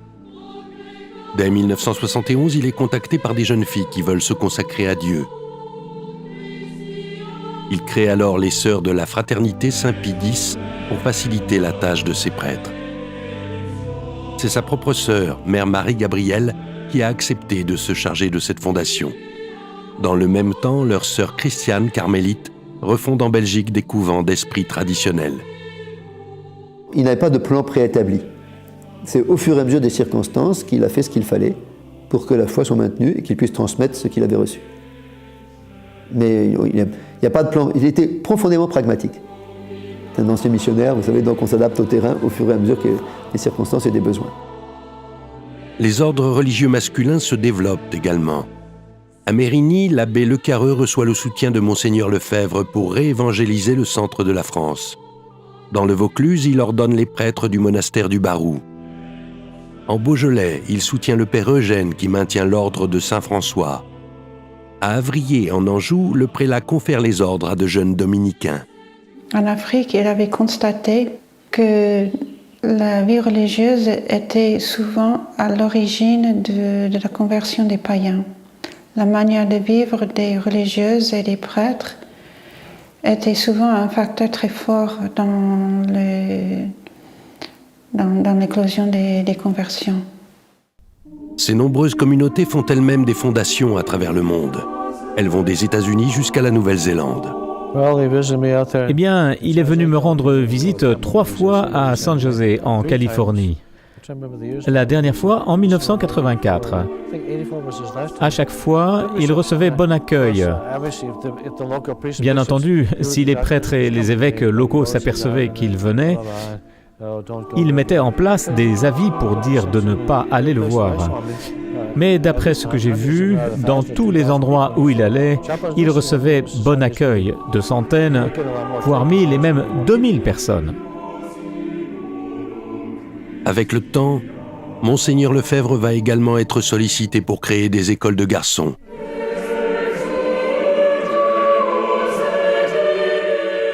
Tandis que les dominicaines de Brignoles et de Fangeau fondent pour les filles d'autres établissements. La progression de l'œuvre de Monseigneur Lefebvre se poursuit. Lorsqu'il mourra, la fraternité sera établie dans 22 pays, forte de 239 prêtres et de 5 séminaires.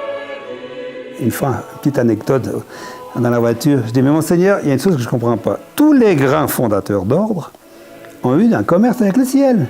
Vous n'avez quand même pas à me dire que vous n'avez pas des petits tuyaux. Il m'a donné un coup de poing depuis derrière sur la voiture, mais arrêtez de dire des sottises. Hein. Il ne m'a pas dit qu'il n'avait pas, mais c'était pas possible autrement.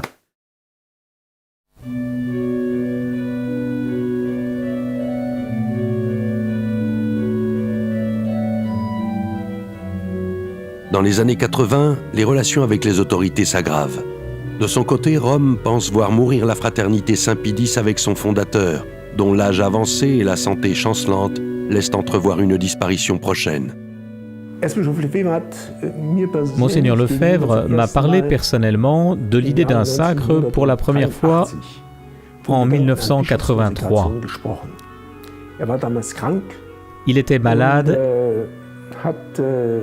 et il m'a dit qu'il ferait peut-être quelque chose pour assurer que les séminaristes soient ordonnés dans nos séminaires. Mais il était encore jeune. Il a consulté, il a demandé plusieurs fois conseil à différents ecclésiastiques au sein de la fraternité comme à l'extérieur. Il a prié à plusieurs reprises. C'est bien la première fois dans l'histoire qu'on voit les représentants de toutes les religions en train de prier ensemble. Prière pour la paix. En 1986, Jean-Paul II invite tous les représentants des religions à prier autour de lui. J'ai eu l'occasion d'aller à Icône. J'ai parlé avec Monseigneur Lefebvre et je lui ai dit voilà les projets qu'on entend à Rome, que le pape veut réunir toutes les religions et aller à Assise pour prier ensemble. Et je me souviens très bien, Monseigneur a mis ses mains dans son visage et il a dit « c'est la fin des missions ». Et vraiment avec douleur, comme si quelque chose l'avait blessé profondément. Et parce qu'il avait une âme, je dirais, profondément missionnaire. Et ça, pour Monseigneur Lefebvre, c'est impensable de pouvoir mettre, n'est-ce pas, l'erreur et la vérité sur le même pied d'égalité. Comme si on disait aujourd'hui, le mettre sur qu'aurait les mêmes droits, n'est-ce pas, la santé et la maladie. Si la maladie a autant de droits que la santé, il en est fini des médecins et de la médecine. C'est terminé.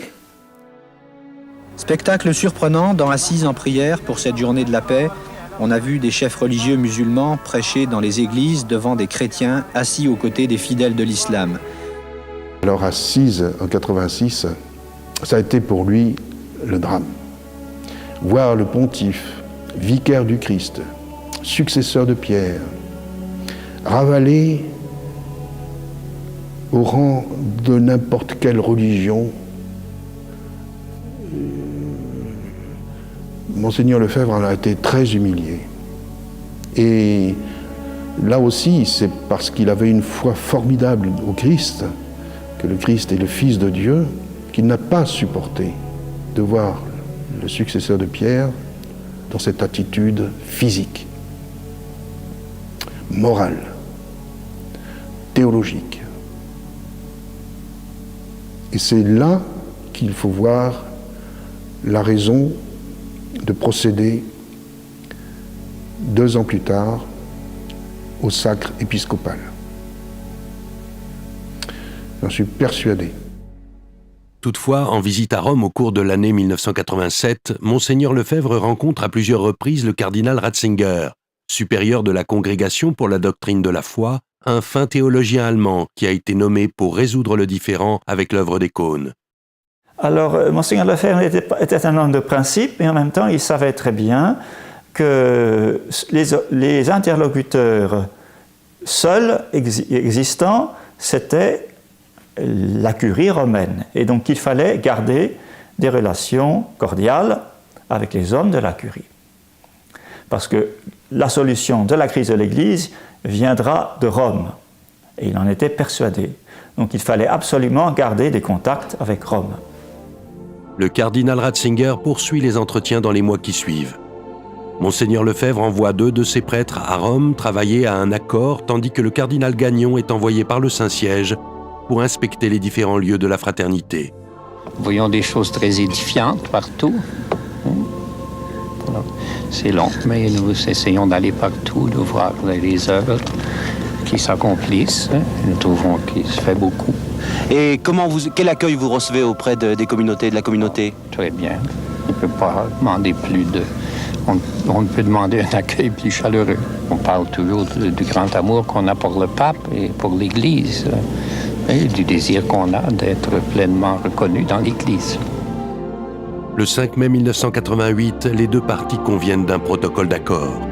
Monseigneur Lefebvre est présent à Rome, mais il ne veut plus perdre de temps. Âgé de près de 83 ans, il se sait atteint d'un cancer. Il disait, ah, c'est quand même extraordinaire, il nous concède la messe. Il dit, c'est un pas énorme. Et il dit, on ne pouvait pas s'imaginer ça. En même temps, on voyait qu'il était perplexe. Il disait, le lendemain, Monseigneur Lefebvre, j'arrive, Monseigneur Lefebvre n'était pas au petit déjeuner, alors que c'était un homme qui est toujours très précis.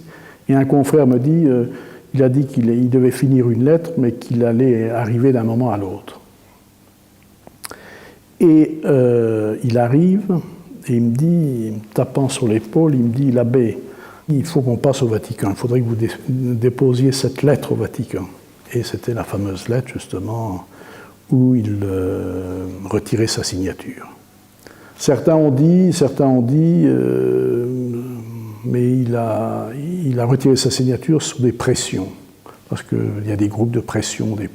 Alors je peux vous dire, entre la signature et le lendemain, personne n'est venu ici, il n'y a pas eu de coup de téléphone, il n'y a pas eu de pression. Je pense que c'est lui-même qui a vu que même si il y avait des concessions, ce n'était pas suffisant pour que la fraternité puisse continuer son œuvre de formation sacerdotale. Et il n'y avait pas les garanties suffisantes pour le futur de la fraternité. Et les accords avaient prévu, effectivement, qu'il y ait un évêque qui soit sacré. Mais quand Monseigneur Lefebvre a demandé qu'il soit sacré le 30 juin, Rome avait dit « Non, écoutez, on n'a pas eu le temps d'étudier les dossiers, laissez-nous le temps de les étudier sur ceux que vous nous présentez. » Bon. Alors Monseigneur Lefebvre avait dit « Bon, écoutez, alors, faisons ça au 15 août. »« Ah non, c'est encore trop tôt. »« Bon, faisons ça à la rentrée, en septembre. »« Ah non, c'est encore trop tôt. »« Bon, alors écoutez, à Noël. » Et c'était encore trop tôt. Elle a dit « Mais alors, attendez, vous attendez que je meure. Vous me dites finalement oui, et puis en fait, vous ne voulez pas le faire. Eh bien, puisque vous ne voulez pas le faire, je le ferai le 29 juin. Et là, c'est plus 1, mais ce sera 4.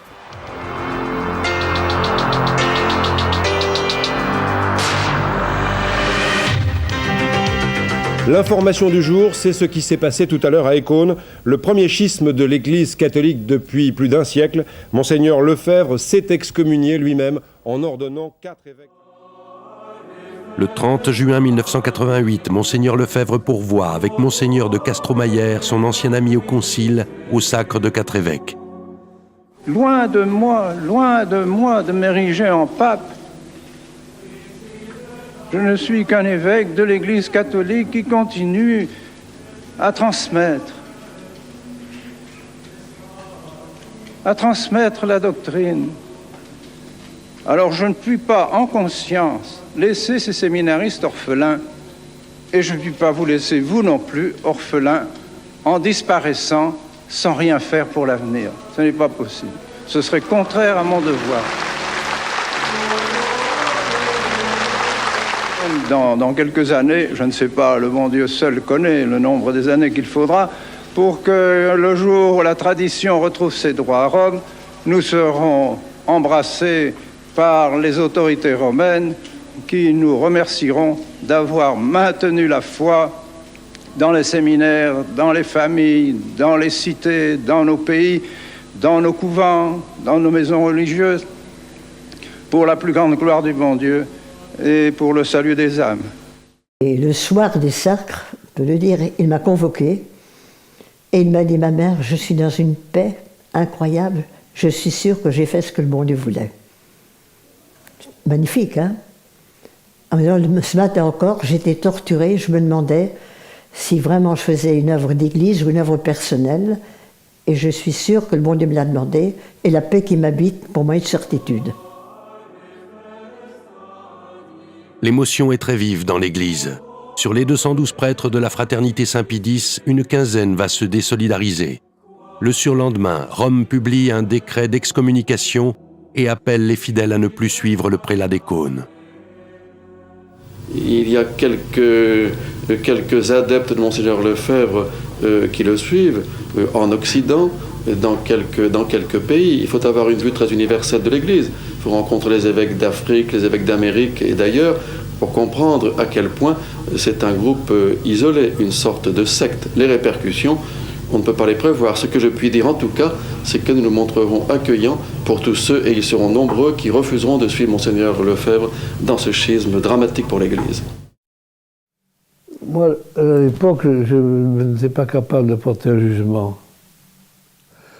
Aujourd'hui, il m'est difficile de trouver qu'il a eu tort. Si la fraternité Saint-Pie X existe encore aujourd'hui, c'est parce que Monseigneur Lefebvre l'a donné 4 évêques. Ce qui fait qu'elle a le poids qu'elle a, qu'elle est un interlocuteur, qu'elle est prise par le pape comme un interlocuteur, c'est parce qu'il y a des évêques. Dans l'Église, être des évêques, ça compte. Et donc, là, le fondateur avait bien fait, en tout cas, il avait fait une fondation durable et assuré les conditions pour que son œuvre dure. À la fin de l'année 88, j'ai eu l'occasion de le rencontrer en mois de décembre, et il m'a dit que lui s'attendait à qu'il y ait beaucoup plus de prêtres et de séminaristes le quittent. Et puis d'autre part, il était très encouragé de voir comment les jeunes évêques avaient été accueillis par les fidèles. Monseigneur Lefebvre est remplacé par les nouveaux évêques pour conférer les ordinations ou les confirmations. 2 ans et demi plus tard, au mois de mars 1991, il doit interrompre l'un de ses voyages pastoraux. Sa santé ne suit plus et il doit être admis à l'hôpital de Martigny, en Suisse. Quand il est venu en février, à Fangeau, sa dernière visite, il m'avait demandé de venir et que nous l'avons joué, je crois, l'annonce faite à Marie, les enfants, et chanté, il a chanté avec les enfants le chant des oiseaux. Et à la fin, où je lui dis, Monseigneur, nous espérons vous revoir bientôt. Et il m'a dit, ma mère, j'ai accompli mon devoir, mon travail, fini, vous avez des évêques, voyez avec eux maintenant. Ce fut la dernière visite et il est mort 1 mois après.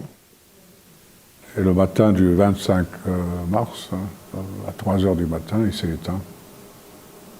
La dernière fois que je l'ai vu, ça m'a beaucoup ému parce que c'était impressionnant parce qu'il avait tous ces tuyaux, vous voyez, quand on est... Il m'a dit, monsieur le curé, bénissez-moi. J'ai dit, bon Seigneur, c'est vous qui devez me bénir. Il dit, non, bénissez-moi. J'ai donné la bénédiction. Puis après, j'ai demandé la sienne. C'était les dernières fois. On s'est quitté comme ça, sans savoir qu'on allait se quitter, mais enfin, on s'est quitté comme ça.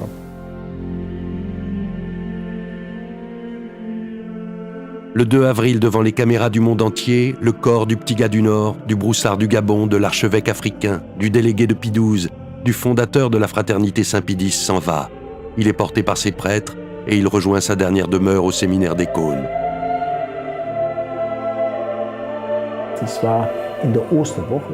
C'était pendant la semaine de Pâques. C'était le mardi de Pâques. D'une certaine manière, la résurrection de l'Église, pourtant certaine, paraît encore délicate, très humble, très discrète, pas vraiment terminée. Et je pense que cela a donné beaucoup de courage aux gens. Ils se sont dit, même après la mort de Monseigneur, la fraternité continue, va encore se développer, va continuer pour le renouvellement du sacerdoce catholique et pour travailler à la christianisation de toute la société déchristianisée. C'est ce que Monseigneur a voulu.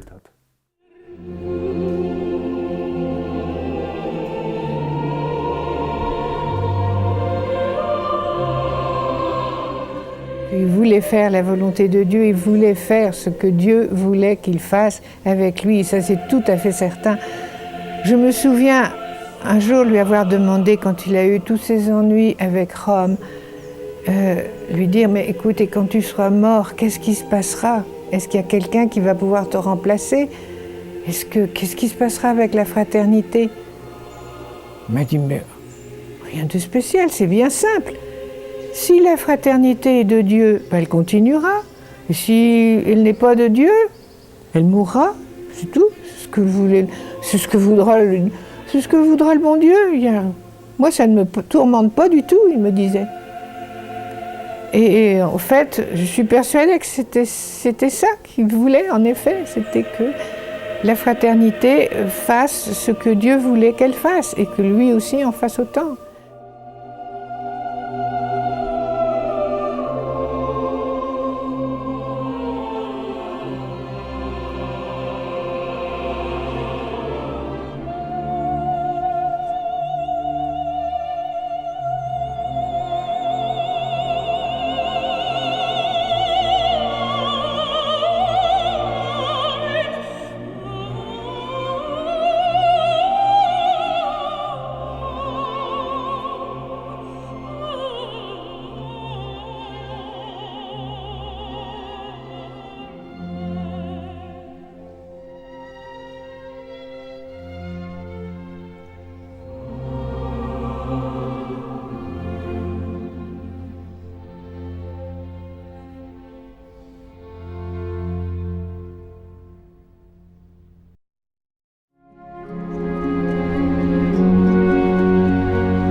Et alors je terminerai, mes bien chers frères, par ce que j'appellerai un peu mon testament.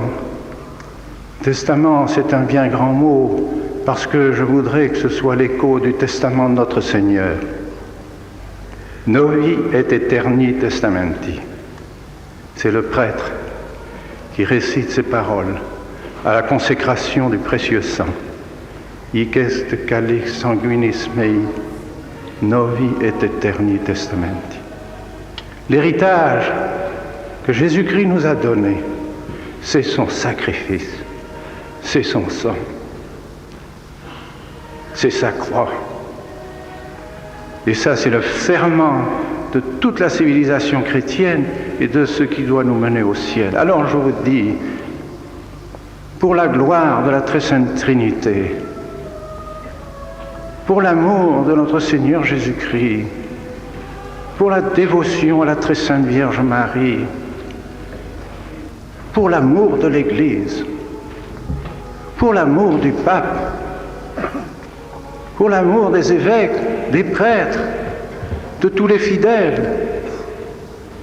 pour le salut du monde, pour le salut des âmes, gardez ce testament de notre Seigneur Jésus-Christ. Gardez le sacrifice de notre Seigneur Jésus-Christ. Gardez la messe de toujours. Et alors vous verrez la civilisation chrétienne refleurir. Civilisation qui n'est pas pour ce monde, mais civilisation qui mène à la cité catholique. Et cette cité catholique, c'est la cité catholique du ciel qu'elle prépare.